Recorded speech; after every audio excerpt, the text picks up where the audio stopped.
Alors, on poursuit cette édition des Matins éphémères et comme c'est mardi, c'est Georges Goma qui est avec nous. Enfin, il n'est pas là physiquement, mais dans son cœur, certainement. Il est à Montréal. Bonjour, Georges. Bonjour, Caro. Comment vas-tu? Je vais très bien, merci. Et toi? Ben, pas mal bien aussi.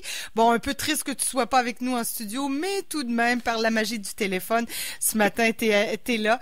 Alors, on va parler ce matin du décès de Jacques Chirac. C'était annoncé la semaine dernière. On a appris son décès, je pense, jeudi dernier. Ouais, jeudi matin dernier. Et de l'importance de Jacques Chirac et des liens qu'il entretenait avec l'Afrique. Et je pense que tu es bien placé, Georges, pour nous en parler. Absolument. C'est la première fois, déjà, Caro, que Chronique d'Afrique noire se passe de cette manière. Je suis loin. Mais oui, à Montréal. La deuxième fois, la première fois, j'étais à New York, n'est-ce pas? Mm-hmm.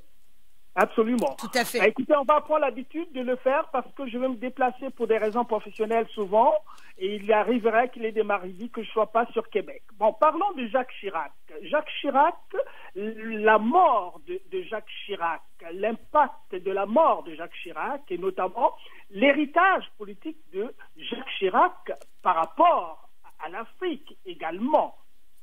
Ouais.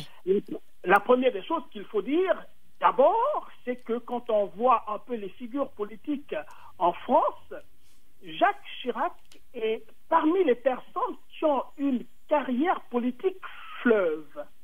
Une très, très grande carrière politique parce que quand on essaie de regarder un peu, depuis 1967, il a été député de la Corrèze, de sa terre natale. Il a été à beaucoup de fois secrétaire d'État. Il a été beaucoup de fois ministre. Il a été les trois fonctions, je pense, qui ont donné une carrure politique énorme à Jacques Chirac, c'est quand même d'avoir été le maire de Paris. Ouais. Il a été le maire de Paris de 1977 jusqu'à 1995. Vous voyez, ben oui. C'est quand même beaucoup ça. Et puis Jacques Chirac, Premier ministre de la France, 2 fois Premier ministre de la France, d'abord en 1974-1976 sous Valéry Giscard d'Estaing, et ensuite sous la cohabitation avec François Mitterrand, qui est aussi une grande figure de la politique française, de 86 à 88. Il était Premier ministre. Et avant la consécration de 1995 pour remplacer évidemment François Mitterrand, qui quitte le pouvoir en 1995 après avoir rempli 2 mandats. Et puis Jacques Chirac, ma foi, qui a été beaucoup aussi influencé par François Mitterrand.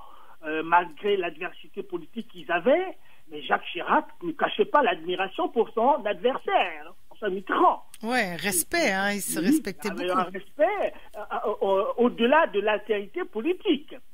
C'est-à-dire que ces 2 personnages, Jacques Chirac et François Mitterrand, en tout cas pour la Ve République, après le créateur de la Ve République, Charles de Gaulle, Mitterrand, et Jacques Chirac ont vraiment marqué la vie politique française. Tout à fait. Mais Chirac, j'allais dire, et moi je connais moins cet aspect de sa carrière-là, a marqué l'Afrique aussi d'une certaine façon. Ah, ben absolument, absolument. Il a marqué l'Afrique beaucoup plus que François Mitterrand d'ailleurs. Alors, il a marqué l'Afrique surtout dans l'authenticité de son caractère à Jacques Chirac, lui. À la différence de François Mitterrand, qui était un peu réservé, qui avait la carrure vraiment d'un président de la République avec une grosse retenue dans son attitude, dans son comportement vis-à-vis des autres. Mais Chirac, c'était une personne extravertie. Il était ouvert. Il avait réussi à construire une relation d'ouverture, d'amitié avec les chefs d'État africains, en fait, qui faisaient le prix carré de la France en Afrique. Ces personnages que nous appelons les dictateurs, et ils sont des dictateurs, et avec exagération, peut-être même pas une exagération, des dictateurs, j'ai utilisé ce mot-là. Mais Jacques Chirac savait s'y faire avec ces gens-là. Il était à son aise quand il était avec ces gens-là. Donc, il avait réussi à fidéliser ces personnes et à construire des relations de proximité. Alors, moi, en tant que tel, par-delà cette relation d'amitié qu'il avait avec ses chefs d'État, il faut savoir que ces chefs d'État étaient ceux qui étaient choisis par la France. Ouais. On voit très bien qu'en France, les élites politiques circulent, la circulation des élites politiques sur une base démocratique, de la manière dont se scandaient, n'est-ce pas, les législatures en fonction des couleurs politiques en France, et bien, ces présidents français, de quelque couleur politique qu'ils aient été, avaient fidélisé les mêmes chefs d'État africains. Mm-hmm. Donc, il manquait une circulation des élites en Afrique, mais il y avait une circulation des élites politiques en France. Donc, les analystes comprendront très bien que ce rapport particulier de la France à l'Afrique, et il faut savoir aussi que dans les relations extérieures, le ministère des Affaires étrangères, ça concernait d'autres pays autres que les Africains. Ouais. Parce qu'avec l'Afrique, c'était le ministère de la coopération qui gérait les affaires africaines. Vous voyez? Ah oui. Donc, il y a déjà une grande différence dans l'approche de la politique française vis-à-vis de l'Afrique. C'est pas comme les autres, si vous voulez. Donc, il y a un lien de paternalisme qui est clair et net. Voilà. Mm-hmm. Les chefs d'État ne sont pas en réalité des chefs d'État, c'est un peu les représentants de l'État français dans ces départements finalement d'outre-mer ou d'Afrique. J'exagère pas en le disant. Si les mots qu'on utilise sont différents, mais la réalité dont on parle, elle reste la même. Vous voyez, ouais. Après la colonisation, ben, il fallait chercher des gens qui pérennisent un peu le lien que la France avait avec l'Afrique, qui sont au départ des liens d'exploitation. Quand même, oui, la barre était haute, là. Absolument. Alors, donc, évidemment, l'Afrique, on l'a dit en France, on ne va pas redire ça, hein, des beaux mots ont été, n'est-ce pas, ont été dits par rapport à la mort de Jacques Chirac, parce qu'une grande figure politique comme ça qui disparaît, nécessairement, il y a ce qu'on appelle le droit d'inventaire, quelque part, c'est-à-dire quel est l'héritage, n'est-ce pas, que le défunt laisse à l'histoire politique du pays. Et ça, les Français ont su bien le dire, avec des mots qui vont avec, parce que Chirac, c'était un bon vivant aussi en France. Les Français l'aimaient beaucoup, de par son caractère extraverti. Ouais. Il était toujours dans les salons d'agriculture, il était toujours avec les paysans, il a été ministre de l'Agriculture. Ouais, donc, près du peuple, en quelque sorte. Pardon, Caro? Près du peuple, plus terre à terre. Voilà, ça, on peut le dire. Et aussi, puisque nous parlons de l'Afrique, Jacques Chirac, quand il venait en Afrique, il était aussi très proche du peuple africain. C'est-à-dire, il était toujours dans des foules. Et la stature qu'il avait, un grand monsieur, un beau monsieur, un peu Jacques Chirac, comme De Gaulle à l'époque aussi, qui venait en Afrique, qui remuait les foules. Et Chirac, c'était comme ça. Je crois que dans l'annonce que j'ai faite sur notre page Facebook, bien sûr, on voit Jacques Chirac dans les marchés de Kinshasa, au Zaïre, à l'époque, en train de blaguer avec les mamas qui vendaient leurs produits. Ah, c'était éclatant. Tu vois. Est-ce que c'est une époque révolue en Afrique, c'est la période Chirac? Pardon? Est-ce que c'est une époque révolue ou si son héritage persiste encore aujourd'hui? Non, son héritage pour l'Afrique, c'est là où j'ai peut-être le plus gros morceau, c'est ça. L'héritage pour l'Afrique, c'est un héritage qui est bancal. C'est un héritage qui est bancal, qui est négatif complètement, il faut le dire, avec beaucoup de force, là où on s'enthousiasme en France. L'Africain démocrate, je veux bien dire, l'Africain démocrate ne peut pas se satisfaire de l'héritage de Jacques Chirac en Afrique d'une manière générale, parce qu'il a soutenu les dictateurs qui continuent à faire du mal à leur propre population. Et le cas le plus marquant, tu vas me dire encore, Caro, Georges, le Congo-Brazzaville. Ben oui, le Congo-Brazzaville a beaucoup marqué Jacques Chirac, et Jacques Chirac a beaucoup marqué le Congo-Brazzaville, négativement bien parlant, bien entendu. Parce que, évidemment, l'actuel potentat qui est là, Denis Sassou Nguesso, que nous avons parlé à CKL depuis pas mal de temps, il faut savoir que Denis Sassou Nguesso arrive au pouvoir en 1979, à la mort de Marien Ngouabi. Pour les gens qui connaissent la politique congolaise et africaine, ils savent très bien que Marien Ngouabi, c'était un patriote. celui qui voulait défendre les intérêts du Congo-Brazzaville, qui voulait promouvoir les énergies renouvelables. Aujourd'hui, quand on parle de ces énergies renouvelables, Marien Ngouabi est le précurseur, un président qui faisait une thèse sur l'énergie solaire, qui avait fini un DA en énergie solaire et qui voulait réduire la portée du pétrole au Congo-Brazzaville. Et la France était déjà au Congo-Brazzaville dans l'exploitation du pétrole.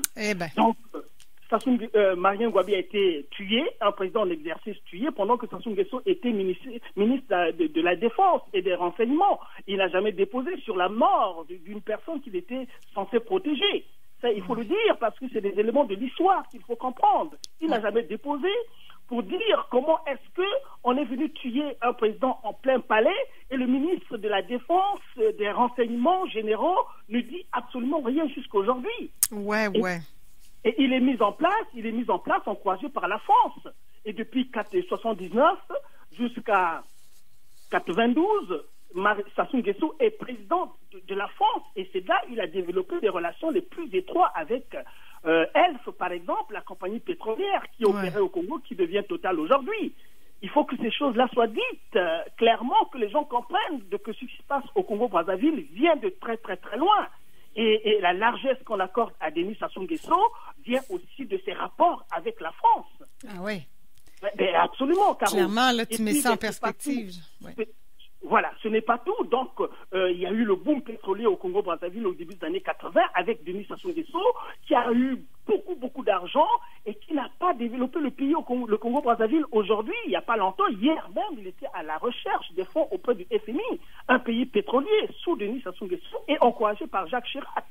Et quand les gens, dans les années 80, quelqu'un a voulu dire quelque chose, Pierre Anga par exemple, Jacques Chirac était le maire de Paris. Mais cette rébellion qui se faisait au nord à côté du village de Denis Sassou Nguesso a été reprimée dans le sang, il faut le dire, dans les années 80, et aidée par qui? Jacques Chirac, qui a envoyé des transats français pour réduire une personne qui, dans son village, faisait la résistance par rapport à Denis Sassou Nguesso. Ça, les gens ne le savent pas, et Georges Goma va le dire ici pour que les gens le savent. Vous voyez? Alors, donc, c'est pas tout aussi. Hein. Le gros morceau, quand même, au Congo-Brazzaville, ça a été quand, en 1992, la chute du mur de Berlin apporte la démocratie au Congo-Brazzaville, où les Congolais, pour la première fois, ont élu un président démocratiquement élu dans des formes les plus extraordinaires de clarté. Pascal Lissouba en 92, avec une conférence nationale où tous les Congolais se retrouvent pour parler de la nouvelle politique congolaise sur la base de la démocratie, et bien Sassou Nguesso est chassé du pouvoir par les urnes. Et qu'est-ce qu'il fait? Il vient s'asseoir en France pendant les 5 ans de la première législature de Lissouba. Il vient s'asseoir en France, et c'est en France qu'il prépare son coup d'État de retour au pouvoir en 97, et où on chasse un président élu démocratiquement, Pascal Lissouba, avec Jacques Chirac également à la manœuvre. Où on utilise Elf, la compagnie pétrolière, qui finance le retour de Denis Sassou Nguesso au pouvoir, et ça c'est clair et net, les analystes français le disent clairement, il y a de la documentation là-dessus, et puis on chasse comme un malpropre un président élu démocratiquement. Et là encore, c'est Jacques Chirac qui est président et qui va en Angola féliciter l'intervention d'un pays tiers, l'Angola, par rapport à cette histoire du Congo-Brazzaville. Et là, il y a des archives qui sont là. Et donc, Caro, je suis désolé de parler beaucoup de ça, parce que c'est ça l'héritage de Jacques Chirac au Congo-Brazzaville. Mais il faut en parler. Oui, mais il faut en parler de toute façon. Parce que de toute façon, il y a eu, bien sûr, quand une personnalité publique comme Jacques Chirac décède, on parle en bien, mais il y a eu quand même quelques scandales associés à sa longue carrière politique aussi, là. Qui sont venus ternir sa carrière aussi, un peu quand même, et on en a peu parlé, mais oui. Oui, on ne fait pas l'impasse de cela. Non. On est bien. Moi, personnellement, en tant qu'individu, moi Chirac, moi, je l'aimais bien. Je l'aimais bien en tant que personne, parce que j'ai à peu près le caractère qu'a Jacques Chirac. Je suis très ouvert. Jacques Chirac est très, très ouvert également. Et c'est une personne qui faisait plaisir à voir. Mais à côté de ça, il y a la politique quand même. Parce que ce qui se passe au Congo-Brazzaville, ça implique quand même, il y a eu un impact négatif non seulement sur les peuples, sur les individus en tant que tels, sur les peuples et sur sur le destin des peuples. Il y a eu une guerre civile meurtrière au Congo-Brazzaville où les gens sont morts gratuitement parce qu'il y a un individu qu'on a choisi et qui doit rester au pouvoir éternellement, quelles que soient les conneries et les bêtises qu'il continue à faire jusqu'aujourd'hui. Et là maintenant, Jacques Chirac n'est plus là, d'accord? Mais ceux qui ont suivi Jacques Chirac aussi ont donné leur soutien à ce prétendat-là. À la question, l'héritage se poursuit. L'héritage Chirac, voilà, absolument. Et c'est l'occasion pour nous ici quand même de dire clairement que non, mais la France doit changer quand même. Les choses sont en train de changer. On a du mal à comprendre comment est-ce que, malgré ces changements autour de la France et dans le monde, on peut s'accrocher à des dictateurs qui, clairement, sans se cacher, se mettent à massacrer leur peuple au-dessus et au vu de tout le monde. Sans quand même la communauté internationale, une fois de plus, on va profiter de la mort de Jacques Chirac pour faire ce droit d'inventaire. Et que les gens se disent que maintenant, les changements, il faut les accompagner. Et les accompagner de la manière la plus la meilleure qui soit. Il faut respecter les peuples. En plus, quand une politique est mortifère, criminogène, il faut le dire. Et vous voyez que Sassou Nguesso est soutenu par pas mal de monde à l'extérieur, que ce soit les grandes compagnies pétrolières et que ce soit aussi les figures politiques. Ils savent très bien que la nouvelle constitution de Denis Sassou Nguesso est une constitution criminogène, c'est-à-dire qu'il y a deux articles clairement qui disent que le chef de l'État en exercice peut tuer, peut criminaliser, peut massacrer les gens. Il sera poursuivi ni à l'intérieur du pays, ni à l'extérieur du pays. Les gens qui nous entendent ici à CKRL se disant, mais écoute, Georges, je raconte des histoires, mais Georges Goma ne raconte pas des histoires. Jamais Georges ne raconte d'histoire. La Constitution. Ouais. Et il faut que la communauté internationale se lève pour dire que ça, on n'a jamais vu ça dans le monde, une Constitution qui est criminogène et mortifère parce qu'autour, il y a toujours des morts d'hommes. Bon. Donc l'héritage de Jacques Chirac au Congo-Brazzaville est un héritage bancal. C'est un héritage qui est malheureux et c'est un héritage pour lequel il faudra prendre des dispositions pour que ces choses ne se produisent plus jamais. Alors, ce sera une très, très belle conclusion, Georges. Georges, même au téléphone, tu manques pas de mordant. Non, il n'y a pas de raison. Non. Nous sommes engagés dans un combat démocratique. Exactement. Et la démocratie, c'est un principe universel. Voilà, le combat que nous menons, tout le monde devait le comprendre et nous soutenir dans ce combat parce que plus l'Afrique est bien portante, le reste du monde est bien portant.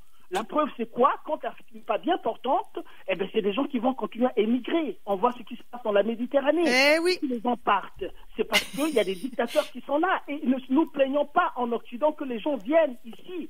Les raisons sont là. Exactement. Si on veut arrêter les flux de gens qui viennent en Occident, faites de sorte qu'ils aient le plaisir de rester chez eux et qui n'est pas un dictateur pour abréger leur vie, parce que c'est pas à ce dictateur d'abréger la vie de quelqu'un. Exact. Georges, merci beaucoup. Je te souhaite une bonne journée à Montréal. Merci, Caro. On se reparle bientôt. Dans 2 semaines. OK, merci. 8h40 minutes, on fait une petite pause publicitaire. Non, pas tout de suite. D'abord, Peter, et puis on se retrouve après. L'émission se termine à 9h. On a encore un petit moment à passer ensemble.